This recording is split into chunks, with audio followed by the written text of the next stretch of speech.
Hello student, আজকে আমরা 9 ক্লাসে তাপ ও কার্যের তুল্যতা একটি ছোট্ট জিনিস আছে সেইটা পড়ব একদম ছোট্ট ভিডিওর মধ্যে। শুনো, এই যে আমি বোর্ডটা ঘষছি, এখানে ঘর্ষণ যদি করি তাহলে তাপ উৎপন্ন হয়। তাহলে কার্য করছি, ঘর্ষণ মানে তো কার্য, একটা কাজ করছি ফলে তাপ উৎপন্ন হয়েছে। আবার তুমি রেল ইঞ্জিনে তাপ প্রয়োগ করো, দেখো রেল ইঞ্জিনে আমরা তাপ প্রয়োগ করি, রেল ইঞ্জিন চলে, কয়লা ইঞ্জিন আগে চলতো তো। তাহলে তাপ প্রয়োগের ফলে কোনো কার্য হয় বা কার্য করার ফলে কোনো সময় তাপ উৎপন্ন হয়, তখন সম্পাদিত কার্য এবং উৎপন্ন তাপ পরস্পর সমানুপাতিক হয়। এটা একটা সূত্র, এটাকে জুলের সূত্র বলা হয়তো আগে।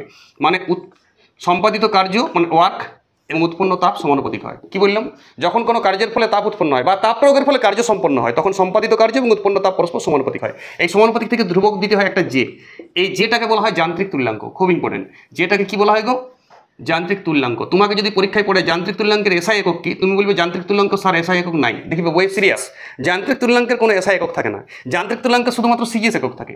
সেই সিজিএস এককটার মান হচ্ছে 4.2 ইন্টু 10⁷ আর্গ পার ক্যালোরি, আর্গ পার ক্যালোরি, কিংবা এটারই মান হচ্ছে 4.2 জুল পার ক্যালোরি। অনেকেই বলে যে জুল পার ক্যালোরি আছে, তাহলে তো এসআই একক না, দুটাই সিজিএস একক।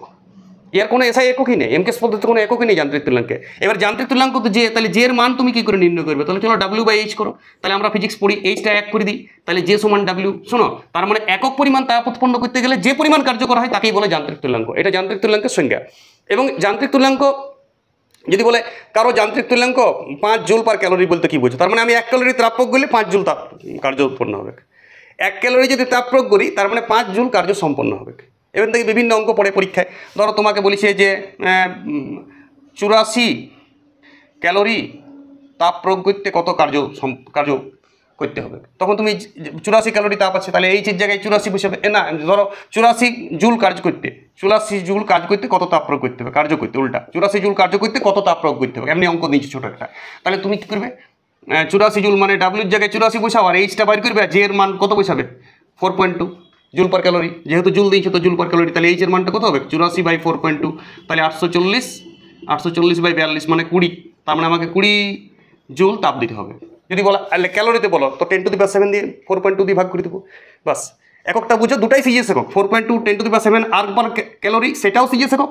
4.2 জুল পার ক্যালোরি যদি বলে না স্যার এই ক্যালোরি জুল তো এসআই একক না, এখানে এটা দুটাই সিজিএস একক।